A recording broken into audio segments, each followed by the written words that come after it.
بسم اللہ الرحمن الرحیم نحمدہ ونصلی ونسلم علی رسولہ الکریم اما بعد المرقات فی علم المنطق سبق نمبر 43 کے اندر یہاں پر مصنف رحمۃ اللہ علیہ نے جو فصل لائی ہے فصل التمثیل وهو اثبات حکم فی جزئی لوجودہ فی جزئی آخر لمعنى جامع مشترک بینہما۔ مصنف رحمۃ اللہ علیہ یہاں سے تمثیل کو بیان فرما رہے ہیں، یعنی یوں سمجھیں کہ حجت کی جو قسمیں تھیں، قیاس گزر چکا، استقراء گزر چکا، اب تمثیل کو لایا جا رہا ہے۔ تمثیل سے بھی جو حکم ثابت ہوتا ہے وہ بھی ظنی درجے میں ہوتا ہے، ٹھیک ہے، یقینی نہیں ہوتا۔ اور تمثیل جس کو یہاں پر تمثیل کہتے ہیں، اصول فقہ والے اس کو کیا کہتے ہیں؟ اصول فقہ والے اس کو قیاس سے شرعی کہتے ہیں۔ قیاس کی بھی قسمیں ہیں نا، قیاس شرعی، لغوی، ٹھیک ہے، عقلی، مختلف قسمیں، 4 قسمیں اس کی، تو اس میں سے یہاں پر اس کو تمثیل کہا جا رہا ہے۔ اب تمثیل کے بارے میں کچھ باتیں آپ سن لیں، پھر ہم کتاب کے عبارت کی طرف جاتے ہیں۔ تمثیل کے لغوی معنی مثال دینا ہوتا ہے، مسائل بیان کرنا ہوتا ہے، تشبیہ دینا ہوتا ہے۔ اور اصطلاحی فن منطق میں آپ یوں کہہ سکتے ہیں کہ ایک جزئی کا حکم دوسری جزئی میں کسی مشترک علت مشترکہ کی وجہ سے ثابت کرنا تمثیل کہلاتا ہے۔ یعنی ایک جزئی میں ایک حکم ثابت ہے اور اس کے لیے کوئی حکم کے لیے کوئی علت ہے، اور وہ علت جامعہ ہے، یعنی کیا مطلب وہ علت کسی اور جزئی کے اندر بھی پائی جا رہی ہے، تو جس کے اندر فی الحال حکم نہیں لگا، تو ہم حکم وہاں بھی متعدی کر دیتے ہیں۔ اور جس طرح ہم نے وہاں قیاس شرعی میں پڑھا ہے کہ شراب حرام ہے اور شراب مقیس علیہ ہے، اصل ہے، اور بھنگ حرام ہے، یہ مقیس ہے، فرع ہے، اور حکم حرام ہے، اور علت جامعہ، علت مشترکہ جو ہے وہ نشہ ہے، ٹھیک ہے۔ تو ایسے ہی یہاں پر بھی اس طرح کی ایک ترتیب ہوتی ہے۔ اچھا، اب یہاں پر دیکھ لیں کہ ایک جزئی میں یعنی ایک حکم موجود ہے، اور اس کی علت کو دیکھتے ہوئے ہم اس علت کے دوسری جگہ پائے جانے کی وجہ سے دوسری جزئی میں ہم حکم وہاں بھی متعدی کر دیتے ہیں۔ مثال کے طور پر آپ یوں دیکھیں کہ جیسے مثلا ایک گھر ہے، بیت ہے، وہ ایک جزئی ہے، اور اس کا حکم لگاتے ہیں کہ گھر جو ہے کیا ہے؟ حادث ہے۔ حادث کا مطلب نوپیدا، فانی، عارضی، جس کی ابتدا ہو اور انتہا بھی ہو سکے۔ اب اس کو ہم نے جو گھر کو نوپیدا یا حادث کہا ہے، اس کی حادث ہونے کی علت کیا ہے؟ علت تالیف ہے، ترکیب ہے، یعنی کیا مطلب یہ چند ایسی چیزوں سے بنا ہے کہ جو چیزیں حادث ہیں، تو جو حادث چیزیں ہیں ان کا مجموعہ بھی کیا ہوگا؟ حادث ہی ہوگا، ٹھیک ہو گیا۔ اب جب ہم نے گھر کو دیکھا تو گھر کے بارے میں جب ہم نے یہ علت دیکھی کہ تالیف ہے، ترکیب ہے، چند چیزوں سے مرکب ہے، تو یہی علت ہم نے پورے عالم میں بھی دیکھی کہ عالم بھی جو ہے اس کے بھی اجزاء ہیں، عناصر ہیں، عناصر ترکیبی ہیں کہ جن سے یہ بنا ہے، تو ہم نے اس کے بارے میں حکم لگا دیا کہ عالم بھی کیا ہے؟ حادث ہے، ٹھیک ہے۔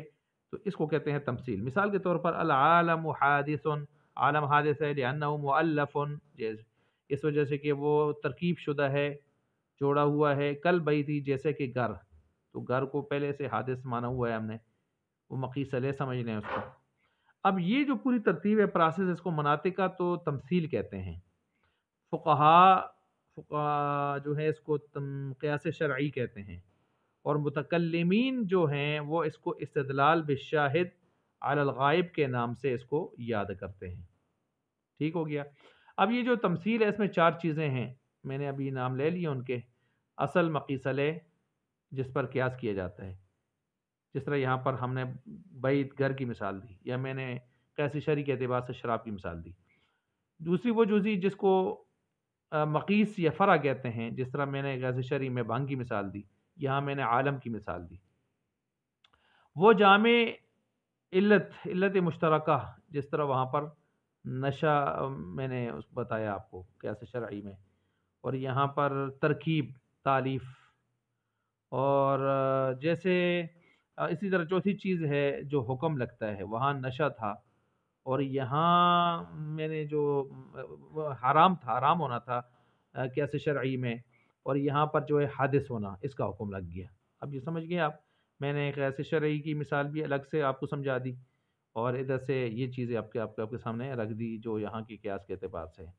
اچھا، اب یہاں پر یہ بات سمجھیں کہ یہ جو یہاں پر ثابت کرنے کا طریقہ کار ہوتا ہے، یہ جو چار چیزیں آپ کے سامنے میں نے بیان کر دی، اصل، فرع، علت مشترکہ، حکم، ان میں جو علت کے علاوہ باقی تین چیزیں ہیں وہ بالکل واضح ہیں اور ظاہر ہیں، اور ان کو ثابت کرنے کی کوئی ضرورت نہیں ہے، بالکل واضح چیزیں ہیں۔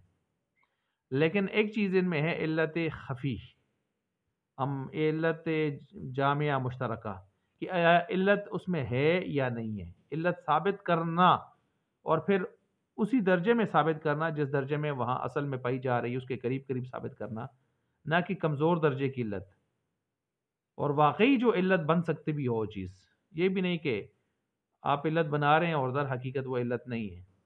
تو یہ ایک باقاعدہ پورا ایک پروسیس ہوتا ہے، اس کو دیکھا جاتا ہے۔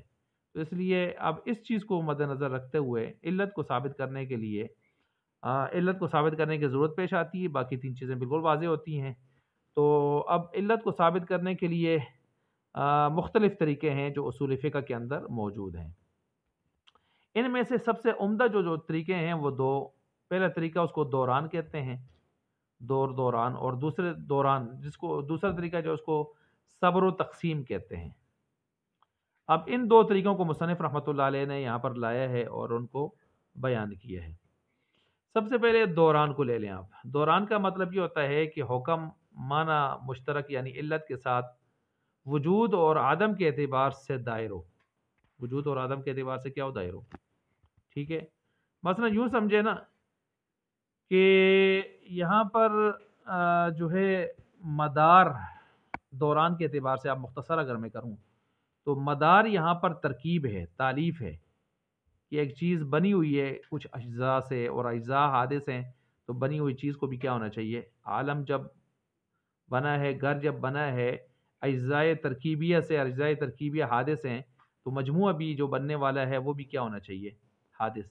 تو مدار یہاں پر ترکیب ہے، تالیف ہے، اور دائر وہ حدوث ہے، یعنی جیسے ہی دائر حکم، جیسے ہی آپ مدار ترکیب ثابت کریں گے تو وہ حکم حادث ہونے کا خود بخود اس کے اوپر لگ جائے گا، دائر حادث ہے۔ تو یہ دائر اور مدار جب آپ یہ سمجھ گئے، مدار ترکیب ہو گیا، تالیف ہو گیا، عناصر ترکیبیہ سے جڑنا بننا ہو گیا، اور حکم اس کے اوپر حادث ہونے کا لگنا ہو گیا۔ تو پھر یہ بھی یاد رکھیں کہ یہاں پر مدار کا جو ہے، چونکہ طریقہ دوران میں مدار کا دائر کے لیے علت ہونا معلوم ہوتا ہے، مدار کا دائر کے لیے علت ہونا معلوم ہوتا ہے۔ کیا مطلب کہ عالم حادث ہے، گھر حادث ہے، دائر اس حکم لگ رہا ہے، اس لیے کہ اس کا مدار ترکیب پر ہے، اور ترکیب اس کے لیے کیا بن رہی ہے، گویا علت بن رہی ہے، ٹھیک ہو گیا۔ تو اصل میں وہی علت بن رہی ہے، لہذا ترکیب حدوث کے لیے علت ہے، ترکیب حدوث کے لیے کہ حادث ہونے کے لیے کیا ہے، علت ہے۔ اچھا، یہاں پر یہ تو میں نے مختصر انداز میں آپ کے سامنے بیان کر دیا نا، تو یہاں یہ سمجھیں گویا علت ایسی چیز کو ہونا چاہیے کہ جب وہ پائی جائے تو حکم لگے، ایسا نہ ہو کہ وہ پائی جائے اور حکم ہی نہ لگے، تو ایسے نہیں ہونا چاہیے۔ تو پھر آپ یوں سمجھیں کہ دوران میں دو چیزیں ہو گئی ہیں، اول مدار یعنی معنی مشترک جس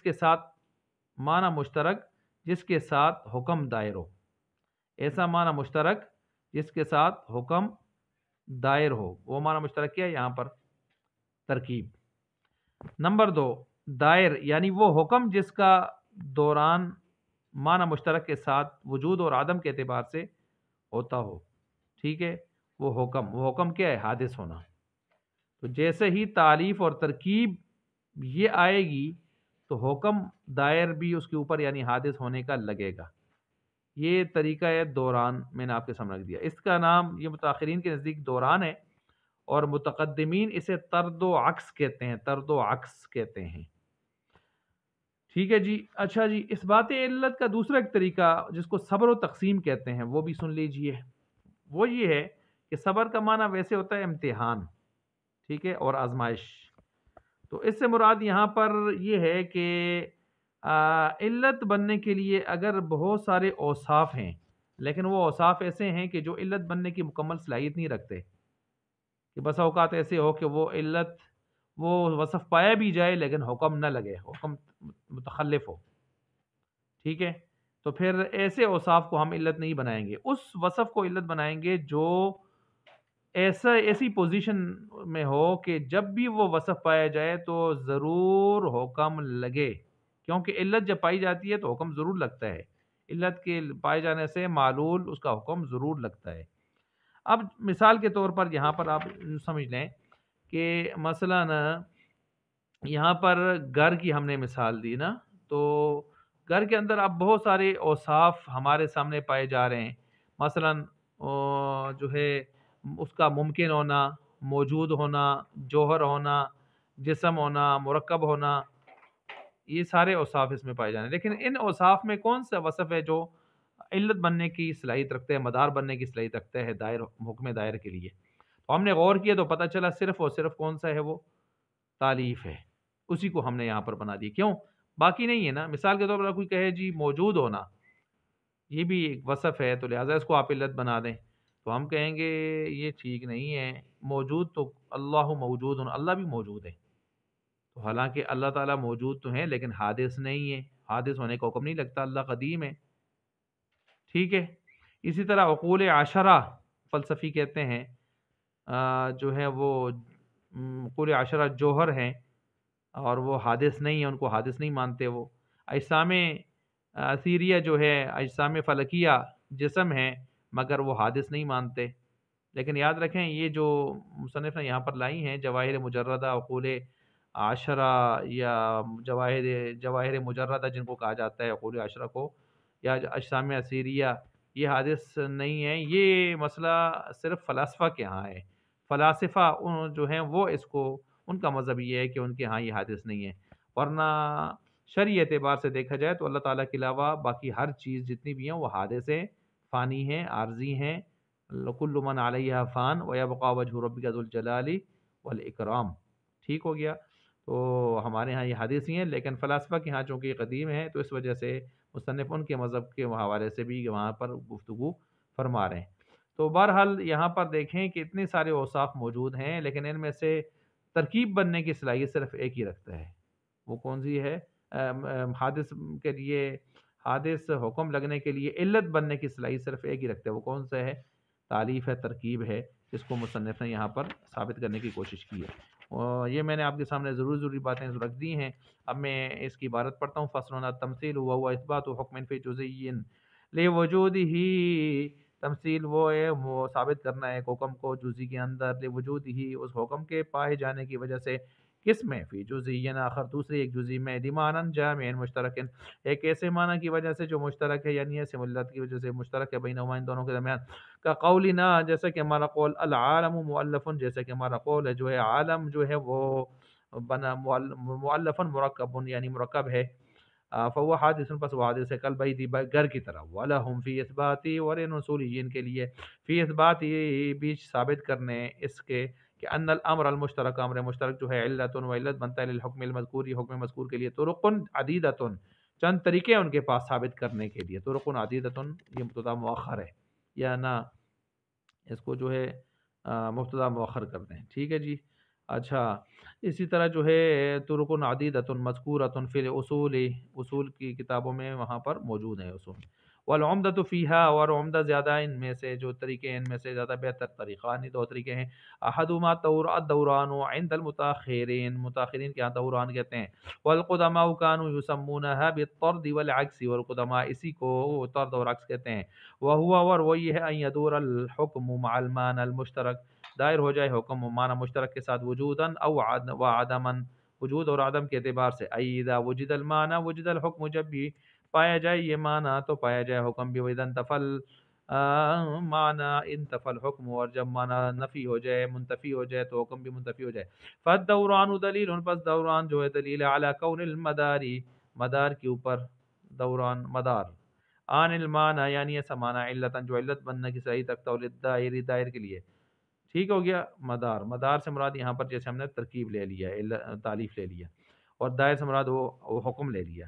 الحکم دائر، دائر کے لیے دائر سے مراد الحکم وہ حکم کے لیے. والطریق الثانی، اور دوسرا طریقہ الصبر والتقسیم، صبر و تقسیم ہے. وہم انہم یعدون، اور وہ یعدون وہ گنتے ہیں. صبر میں نے بتایا تھا نا کہ اس کو کہتے ہیں آزمائش کو پرکھنے کو، اور یہاں اوصاف کو پرکھنا ہوتا ہے، ان میں سے ایسے وصف کو تلاش کرنا ہوتا ہے جو علت بننے کی صلاحیت رکھتا ہو، تو اس لیے اس کو صبر کہتے ہیں. صبر سین کے ساتھ. صبر و تقسیم وہ انہم یعدون وہ گنتے ہیں اوصاف الاصلیہ اصل کے اوصاف کو، ثم یثبتون پھر وہ ثابت کرتے ہیں انما وراء المعنى المشترک کے بے شک معنی مشترک کے علاوہ غیر صالح غیر صالح ہے، صلاحیت نہیں رکھتا ہے لاقتضاء الحکم حکم کے اقتضاء کے لیے.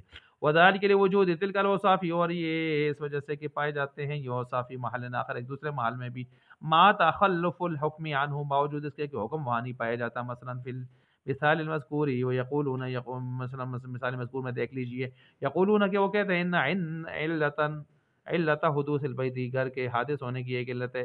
کیا علت ہے؟ اما الامکان ممکن ہونا، اول موجود اول وجود یا موجود ہونا، اول جوہریہ یا جوہری ہونا، اول جسمیہ یا جسمیہ ہونا، یا تالیف ہونا. ولا شیء من المذکورات، وہ کہتے ہیں ان میں سے کوئی ایک بھی نہیں ہے کہ جو غیر تالیفی، تعریف کے علاوہ کوئی ایک بھی ایسی نہیں ہے بصالح کہ وہ علت بننے کی صلاحیت رکھتا ہو. لکونہ علت للحدوث، کیونکہ یہ علت بنتی ہے حدوث کے لیے.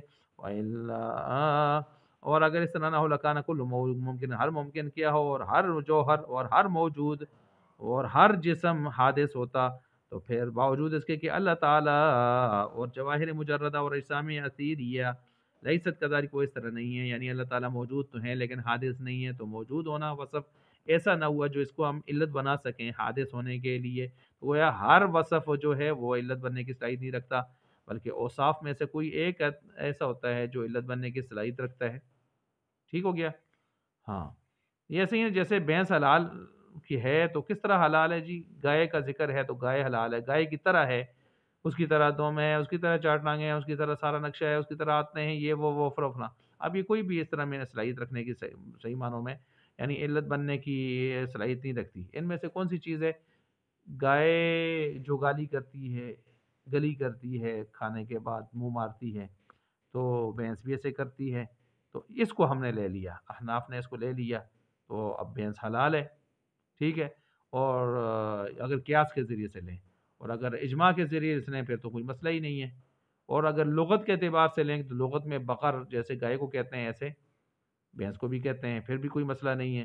تو لیکن دیکھیں اس وصف کو لیے جو وصف علت بننے کی صلاحیت رکھتا ہے، جو گلی کرنا. یہ نہیں ہے چار ٹانگیں ہیں تو اس کی بھی چار ٹانگیں ہیں، پھر تو لوگ کہیں گدھے کی بھی چار ٹانگیں ہیں، ٹھیک ہے، خنزیر کی بھی چار ٹانگیں ہیں، تو ایسی چیزیں وہ علت نہیں بن سکتی.